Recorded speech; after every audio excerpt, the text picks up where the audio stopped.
Pela baixada 6 años, vives deixando la vida.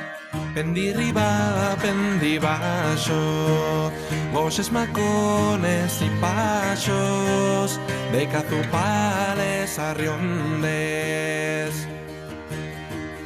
Pela baixada 6 años, nun requexo ponga entero.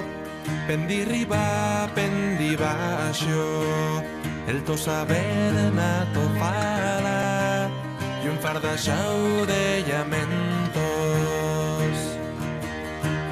Non sé que vieran esalles que de neñu me envolvieran, señor da besos y piño.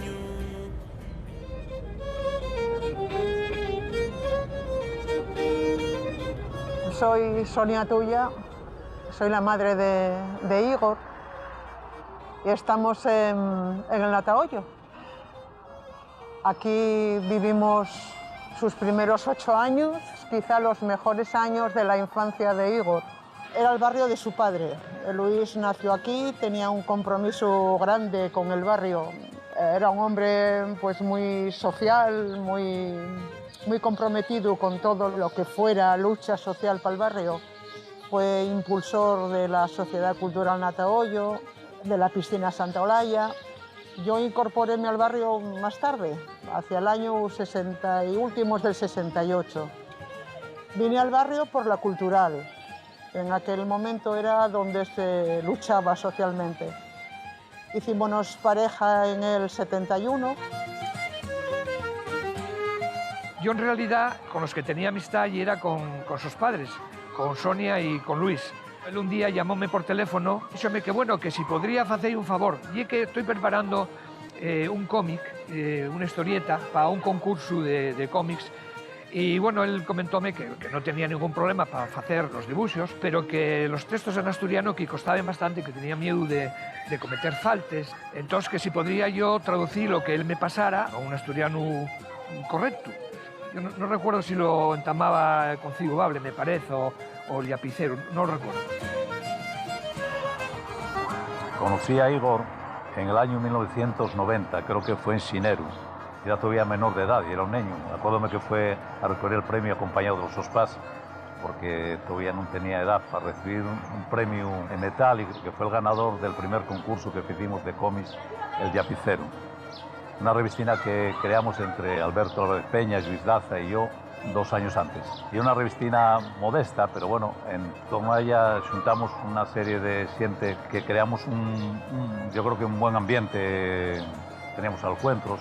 Participábamos en actividades de la cultural, todo ello impulsado por el Partido Comunista al que pertenecíamos los dos. Que había que sacar la cultura a la calle y sacamos la cultura a la calle.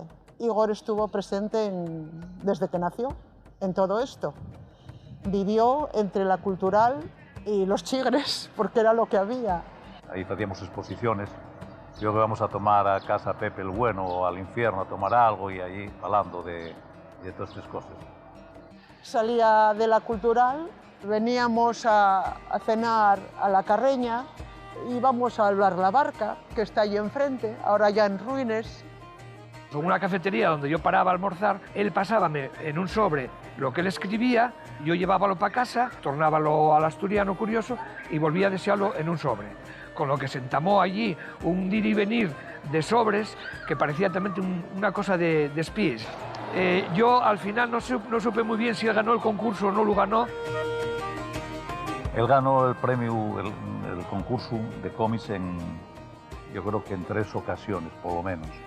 Y colaboró con la revista, haciendo algunos portales y tal. El cómic, el primero que ganó fue con Confrontación, después ganó con Qué vida esta, una historia también sobre los folkis. En Qué vida esta, yo creo que él ya entama una línea que lleva, digamos, un cómic popular con personajes muy cercanos del mundo obrero, donde él casi de una manera casi autobiográfica. Y ahí yo creo que empieza ya a crear una línea que luego acabaría en la familia Castañón. Este barrio marcó a Igor pues, para toda su vida.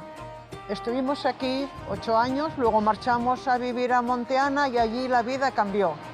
Pero él, el contacto con esta gente, pues no lo perdió nunca. De hecho, la familia Castañón, los personajes, el humor, la forma de ver la vida de esta gente. Y este barrio, y el Natahoyo.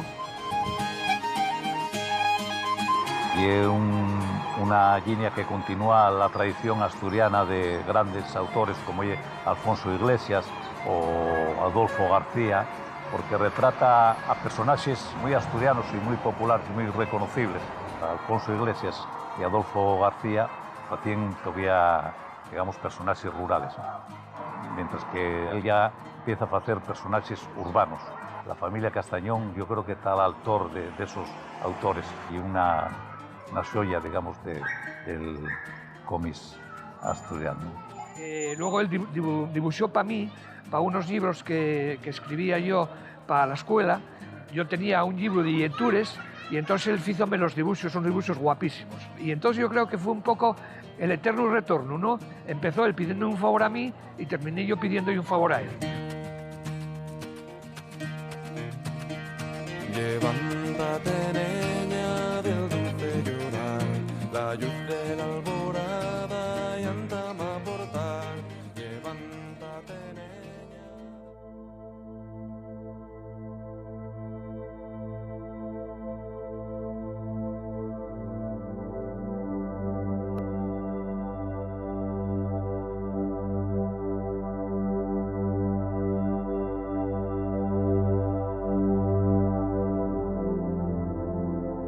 Conocí a Igor cuando éramos niños, teníamos, yo qué sé, 8 o 9 años, en una academia que había en la calle Marqués de San Esteban.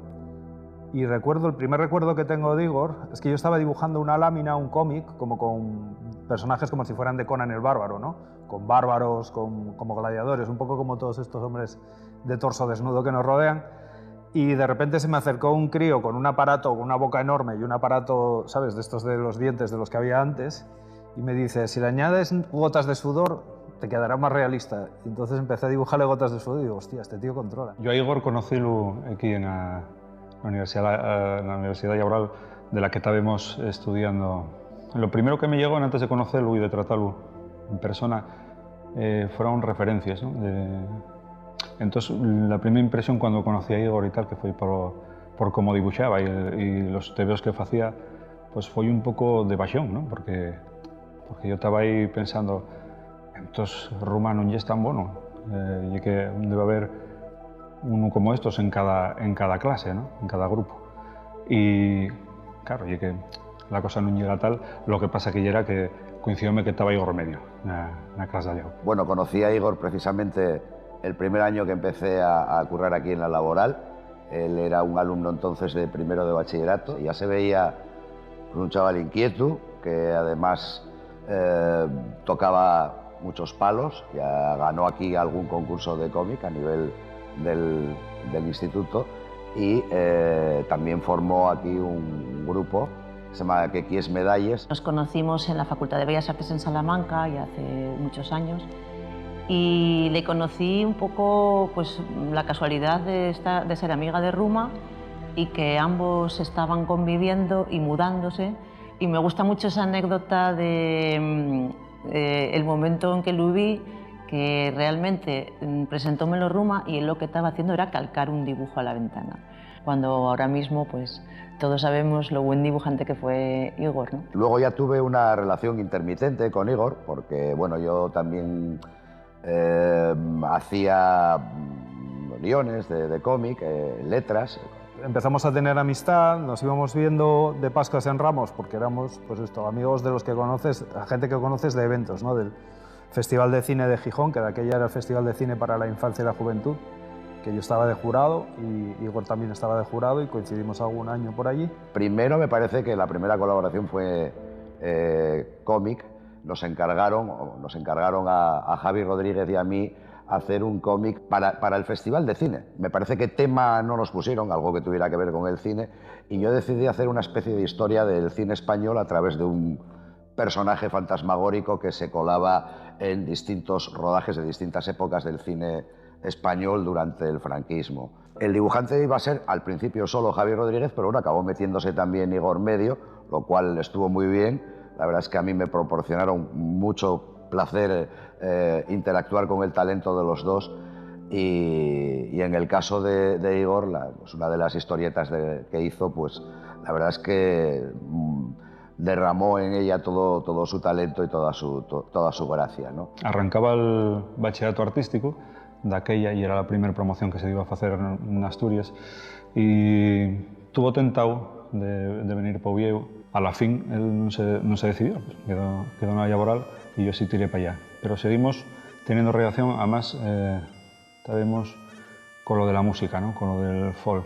Estábamos los dos ahí, ya fue una pasión que foi agarrándonos cada vez más y entonces fiximos ese verano del 92 fiximos dos viaxes fundamentales para nós, que foi ir xuntos a la prueba de ingreso na Facultad de Bellas Artes en Salamanca. A la fin, en septiembre, llegó el resultado de que yo entrara na facultad e Igor non.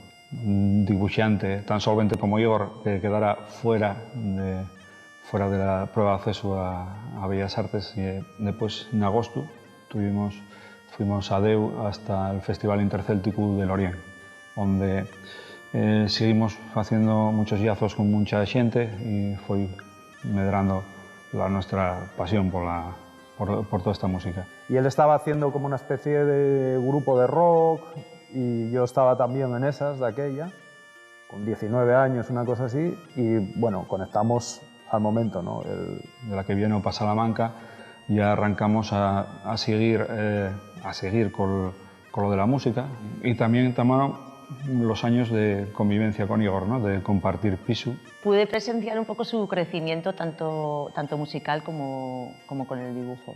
A nivel de que nuestra amistad fue creciendo, fui estando cada vez más en aquella casa y compartiendo cada vez más momentos donde le veía trabajar. Igor, las asignaturas que le interesaban, volcábase con ellas totalmente, ¿no? El dibujo y era fundamental para él, ¿no? Todo el dibujo artístico, les que no me interesaban para nada, bueno, hacía muchos trabajos siendo amable, rozando la chapuza, ¿no? Y era un poco chambón, ¿no? Para las asignaturas que no me prestaban. Para los otros, vamos, desendoca un trabajo tremendo. Una persona muy intensa, ¿no? en el trabajo. Estaba de continuo en la mesa de dibujo, haciendo proyectos de TV, proyecto para acá, proyecto para allá, y era muy organizado.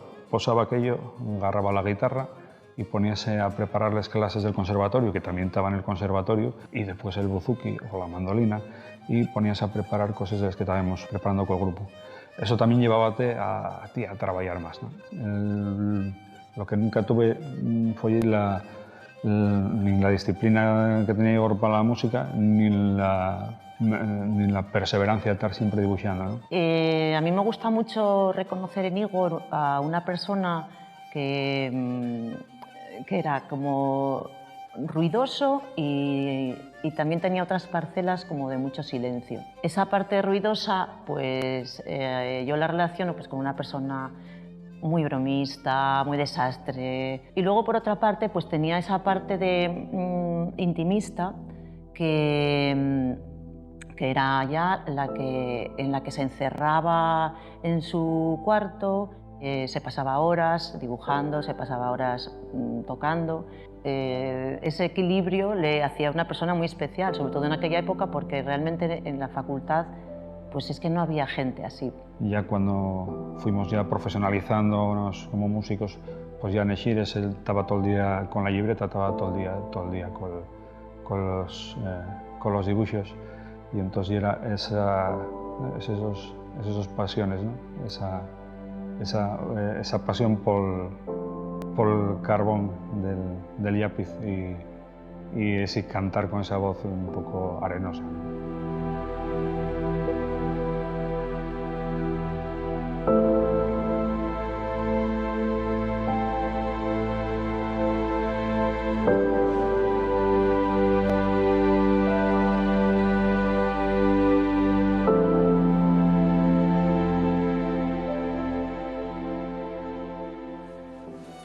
Brunswick Festival. Felpeyu playing at the Brunswick Festival.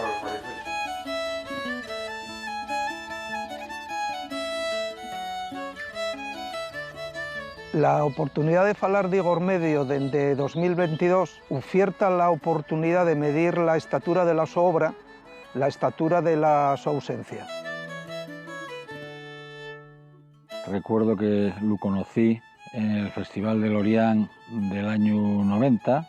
Fuéramos a tocar Jan de Cubel y acuérdome de que Igor ya era un chaval que tenía un interés extraordinario no solo en la música que se hacía en Asturias, sino en toda la música que se hacía en el arco atlántico. La figura de Igor, yo a mí lo que más conozco y lo que me presta a hablar es de los aspectos musicales. Igor fue, hay que decirlo ya de entrada, fue un músico de mucho altor, fue un gran buzuquista. La incorporación del buzuki, ese instrumento probablemente en este momento en Asturias sería casi que anecdótico.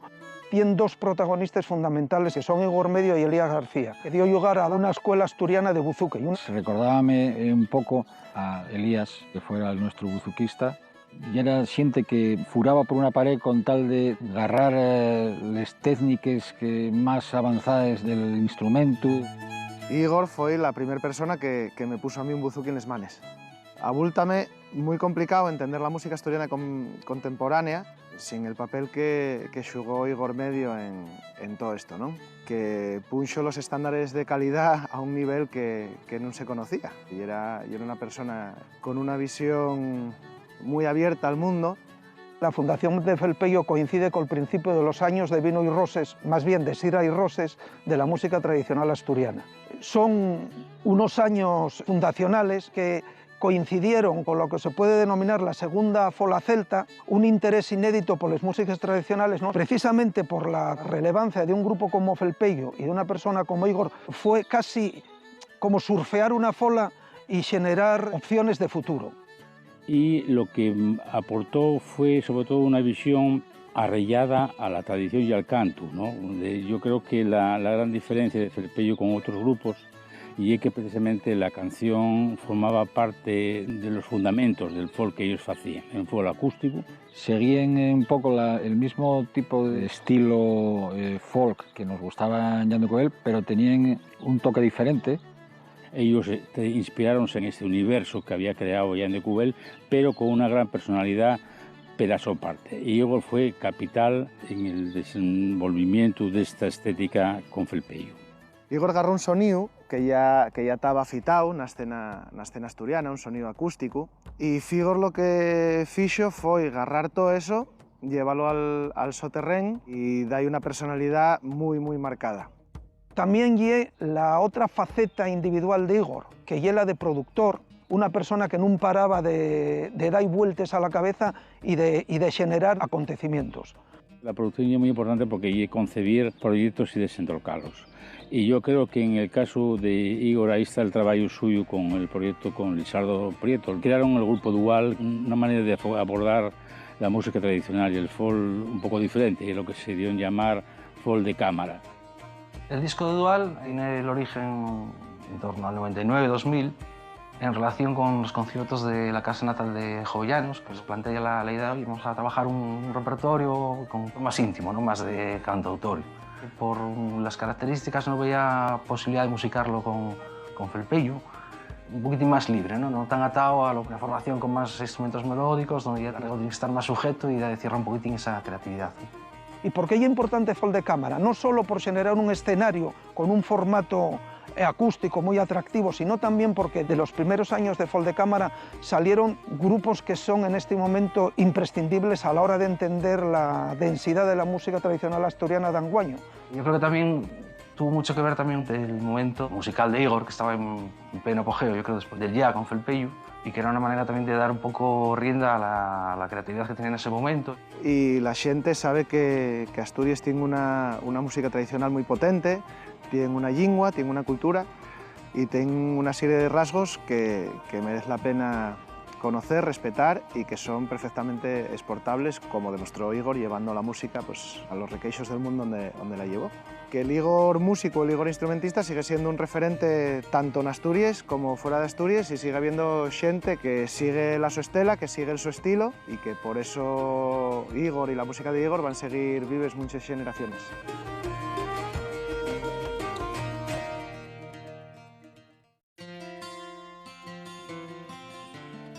Una de las principales características de Igor Medio, cuando nos referimos al campo del cómic específicamente, es, por así decirlo, su virtuosismo. Igor era un dibujante muy pulcro, pero además era un dibujante con una gran capacidad para convertir un simple manchón de tinta en algo con vida y con expresión. Yo seguía queriendo, pues bueno, veía los cómics como un tema profesional, de futuro, que en una de estas cosas de delirio, y empezamos a dibujar juntos. De una manera natural empezamos a quedar, a hacer cómics juntos, nos presentamos a concursos de cómics juntos. Y lo importante de lo que hacía Igor, aparte de que lo hacía muy bien, era el contenido de lo que él hacía en el campo del cómic y el humor gráfico. Es esa dualidad que tenía, ¿no?, entre el músico y el artista de cómic, el artista gráfico, porque las características intrínsecas a la obra de Igor en el campo del cómic comparten mucho con sus características como músico. Hay algunas que son más evidentes, como es el caso de la importancia del idioma del asturiano en su obra, o la importancia del estudio de las raíces, ¿no?, de qué es eso de ser asturiano. Y hay otras que son un poco más difíciles de rastrear. Te agarras una página de los de Igor y todo el detalle tremendo de todo, ¿no? Y cosas que mira, tantos años ahí dibujando espalda con él, y cosas que de repente estaba mirando ahora, que cuando ponga al abuelo crispado, que desaparece el calzado. Que no repararán sí, ellos ahora, ¿eh? Sí, es verdad. Mira como parece también. Parecen las partes de una gallina. Sí. Sin embargo, mira, en Little Memo es todo mucho más limpio. No había fondos, no había nada. Eran figuras y todo lo demás blanco. Claro, y que lo del Memo también, lo del fondo blanco, está bastante intencionado, porque ya era cuando ya se metían a realidad virtual y entramaban ahí a pasar las aventuras, y cuando ya recargaba del dibujo, ¿no? Estaba en la parte working class, ¿no?, de los estudios artísticos, porque estudié en Artes y Oficios en Oviedo, pues estaba muy metido con el rollo de las imprentas, de cómo funciona una offset, de cómo editarse y tal. Un poco cuando Igor, Ruma y toda esta gente vuelven de Salamanca, pues teníamos una mini estructura de cómo poder editarnos de una manera curiosa, ¿no? No como un fanzine, no con fotocopias, sino pues cómo funciona una imprenta. Y ahí Igor pues empezó a sacar proyectos como el Little Memo, como, bueno, preparamos un cómic que me estaba autopublicando yo, lo empezamos a trabajar juntos, que se llamaba Love Gum, y de ahí yo creo que ya pasa a Los Castañón. Estoy haciendo un salto de muchos años, pero bueno. Y que está muy claro, por ejemplo, La familia Castañón, que es una obra que parte de la tradición historietística asturiana de las familias de corte humorístico, y esta tradición que Igor coge como digo, de las familias humorísticas del cómic asturiano, él, respetando sus orígenes, por así decirlo, su base, la lleva hacia la modernidad, la construye un discurso historietístico en el que está presente todo lo anterior, pero además está presente su impronta y está presente nuevas formas de hacer cómic, ¿no? Sobre todo una clara influencia de la escuela franco-belga, de Asterix y Obelix, evidentemente, pero de obras más modernas como el Calvin y Hobbes de Patterson. Igor era un dibujante de cómics excepcional, porque tenía virtuosismo ya desde, ¿sabes?, este virtuosismo innato que no se estudia, que era, yo creo, de observación y de perseverancia, puede ser. Por el trabajo que falamos tantas veces, ¿no?, de la rotulación, y es acollonante, ¿no? Y por último, yo creo que una cosa esencial en la obra de Igor es, que comparte también, creo, la música y el cómic, es, por así decirlo, la importancia de lo jovial, la importancia de que sea divertido. la importancia de que la cultura no tiene por qué estar reñida con la diversión. Era alguien que era muy divertido, era muy profesional cuando había que ser profesional, pero también era muy divertido cuando había que divertirse, y eso trasciende a su obra. Las historias de Igor en el campo de la historieta son muy divertidas, pero eso no quiere decir que no tengan un contenido, que la cultura, aparte de los museos, que también tiene que estar, sobre todo si los museos son públicos, también tiene que estar en la calle. Y por eso es importante la recuperación de la figura de Igor, la recuperación de su obra, que se pueda acceder de nuevo a una edición integral de la familia Castañón y poder sacar la obra de Igor a la calle. La otra sigue poniendo el 98. Y esta. Bueno, estas son las que están inéditas, pero por ejemplo esta tiene que ser esta y más anterior. ¿La ves? Esta la dibujó en vertical, perdón, en horizontal en vez de en vertical. Bueno, no sabemos lo que decía, porque sí que la llegó a rotular. Pero es el niño nuevo, pero luego la borró. Creo que está llena en la tapa. Y cuando ya se pone. Y estas sí salen. Estas sí salen. Sí salen en el Little Demo.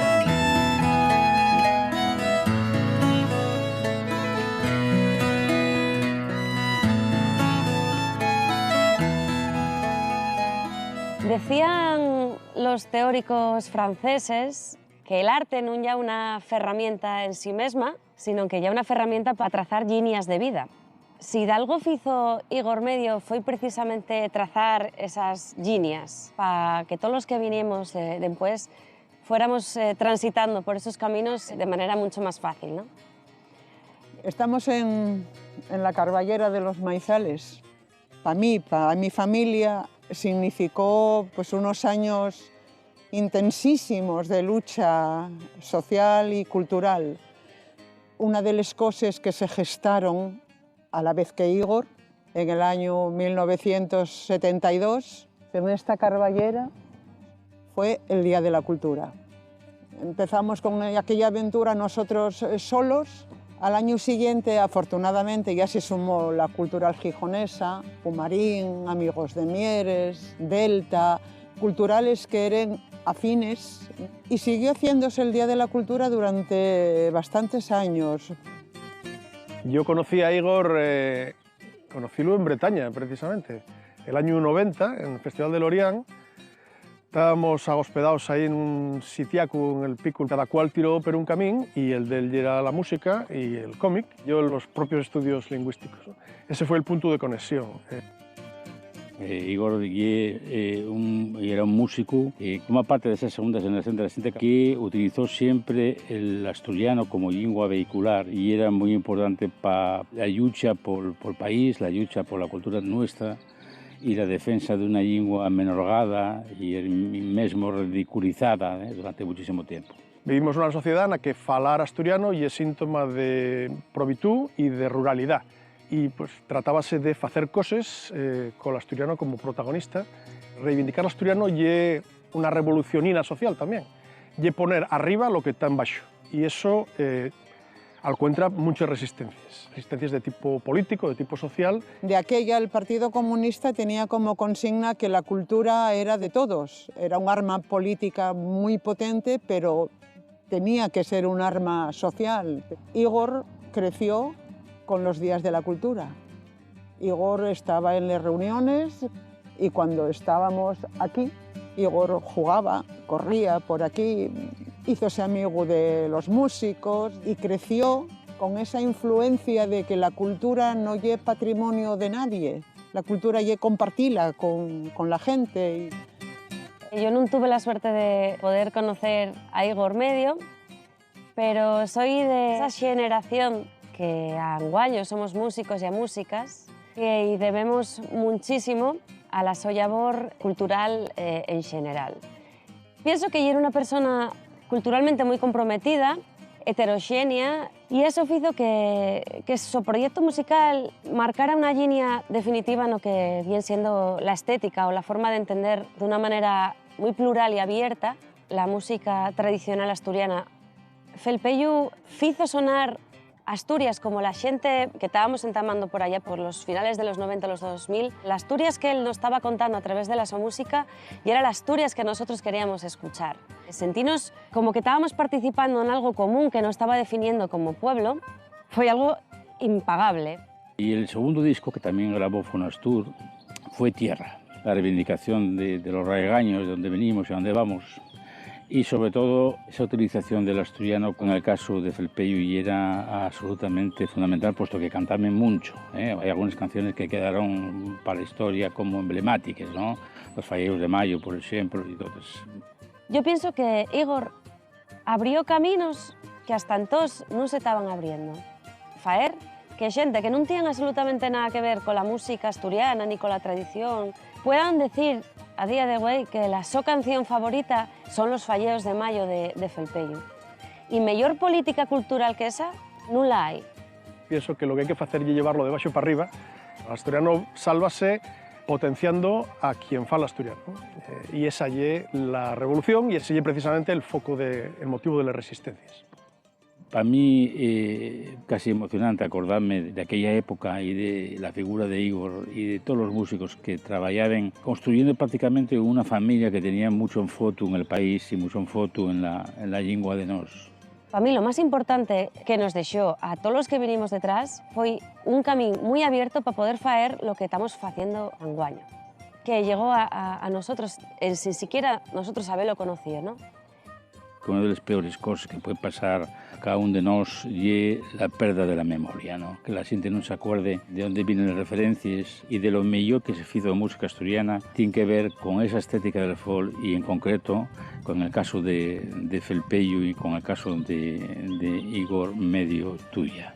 La cultura ya identificación, la cultura ya poder, la cultura ya entender de dónde venimos, entender esa tradición de la que se mamaba, pero también reformularla y también da ahí pues, ese aire nuevo que siempre necesita, porque, como decía, el arte no es una herramienta en sí misma, sino que lleva un camino largo por donde trazar todas las líneas de la vida de todos los que estamos dentro de una cultura como la nuestra.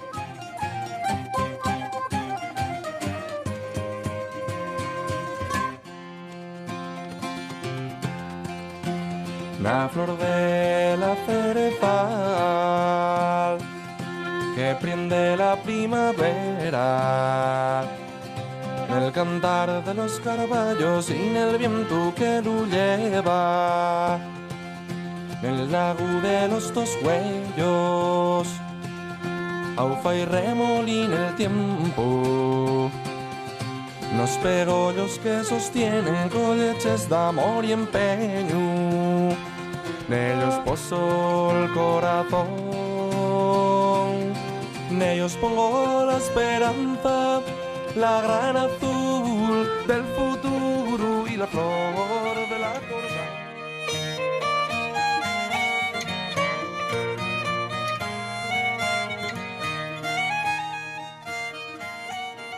¿El tema este es tradicional todas las partes o de alguna cosa? Mi hermano saliera de una otra del torneo. Sí, una danza de cenera, me parece que sí. Y el instrumental, pues... La jeringosa. No sé, un tema... Me acuerdo que esa cantaba mi abuela siendo yo guaje, pero eso también Igor la tenía de que la cantaban en casa. Como ya era la letra. Yo creo que la típica canción de amoríos así de... con curas por medio y tal, un rollo así. Eso que hay un mogollón de vamos... Al más guapo, eso. Era así, como... Amor mío, vienes tarde y te marchas muy temprano. Eso sí que me parece visita de cirujano. Algo así. Es verdad, visita de cirujano. Y después de eso, la instrumental de la jeringosa. No, lo que pasa es que con esta, la letra atascáronse un par de tristes. Y cuando Igor se puso con ella, pero vamos, no hay ninguna parte tampoco, ¿no? Me suena. No, de tradicional no quedó nada. No, tradicional nada. Que hasta ese momento no escribiéramos tampoco letras.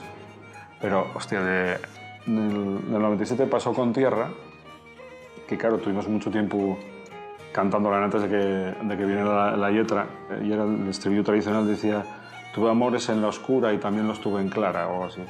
Y entonces nosotros en la coña ya era tuve amores con un cura. Y entonces acuérdame que estaba escrito en los papeles ahí en el estudio de grabación donde va a estar Rica y tal. Y entonces llegó Lisardo Lombardía, que ya era el productor, y con un cura. Era una frase chorra que teníamos nosotros de... Cuéntanos algo, Diego, tú de... Bueno, de los falleos. Que luego grabó Shiel una versión guapísima. en el disco Lucas 15, yo creo, ¿no? Y pues cantó con nosotros cuando presentamos el disco Cerquina, cantó la Xiel en la Plaza Mayor. ¿Estaba lloviendo? Estaba estudiando y el momento de los fallos, que además no hacíamos en directos, vamos, desde el accidente, fue bastante espectacular. O sea, no paramos de tocar de nada. Vamos.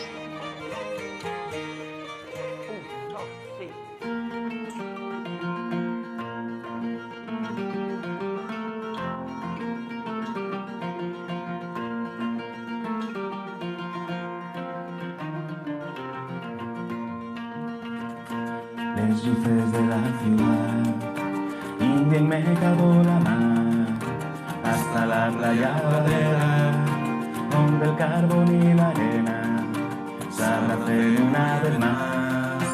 El presente queda atrás, preso del atardecer.